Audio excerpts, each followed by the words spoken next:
Welcome to my channel Baban star. আজকে আমরা video করছি।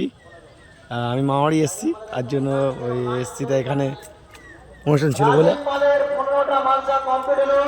ওই জন্য এসছি। এখানটায় ঘুরতে এলাম কালকের। আজকে খাওয়া দাওয়া হবে, মাংস রান্না হয়েছে, মাছ রান্না হবে নয়ন হওয়ার জন্য মাছ ধরতে এসছে। আমার ভাইরা আছে, লাল ড্রেস পরে আছে ভাই, এটা আছে জামাইয়ের পাশে, আর এটা হচ্ছে আমার সব মায়ের ছেলে, এটা ছোটো ছোটো মায়ের ছেলে, ভাই দুটো ভাই, তারা মাছ ধরেছে এই বন্ধুরা।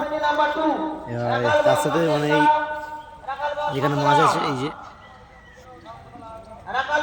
ওই কাতলা মাছ, ছোটো ছোটো মাছ আছে দেখুন। তার সাথে পানা ইয়ে বেল হয়েছে, বেলটা গাছ থেকে হয়েছে, এই গাছ থেকে আরও হচ্ছে বন্ধু, দেখুন আরও হচ্ছে দেখুন বন্ধুরা। আমাদের চ্যানেলটি ভালো লাগলে সাবস্ক্রাইব করুন, কমেন্ট করুন, শেয়ার করুন। আর আমি এই যে আছি খালি গায়ে পৌঁছাচ্ছি, গানটা দিকে দেখতে হচ্ছে আমাকে। পুকুরটা আমার ভাইয়ের পুকুর, সেই মধ্যে পুকুর।